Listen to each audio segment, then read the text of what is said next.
Ja no ma ei tea, võib-olla teie ei ole sellised sooritajad, aga minul on ka elukutse selline, et ma pean lava peal olema ja lapsest peale sul on öeldud, et tubli, kui sa õigesti mängid hästi, siis sa oled hästi teinud. Ja teate, ma olen seda küll nii mitmeid kordi oma elus kuulnud, et Jumal ei oota meilt sooritust, aga ikkagi mul oli, kui ma päris aus olen, mul oli see tunne, et ükskõik kui palju ma palvetan, ükskõik kui palju ma kirikus käin, ülistan, teenin, ikka ei ole piisavalt palju Jumala jaoks tehtud. Ja see ei olnud isegi mingi sükene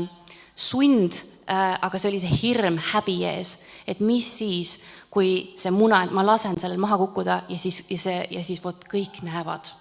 Nii et see oli see, mis nagu hoidis mind selles lõksus. Ja teate, Jumal paljastas selle ja ma sain aru, et ma olin lausa, see oli nagu ebajumalaks saanud, selline täiuslik sooritus. Ja ma ei taha midagi öelda selle vastu, me alati teeme oma parima, aga kui see saab meie jumalaks,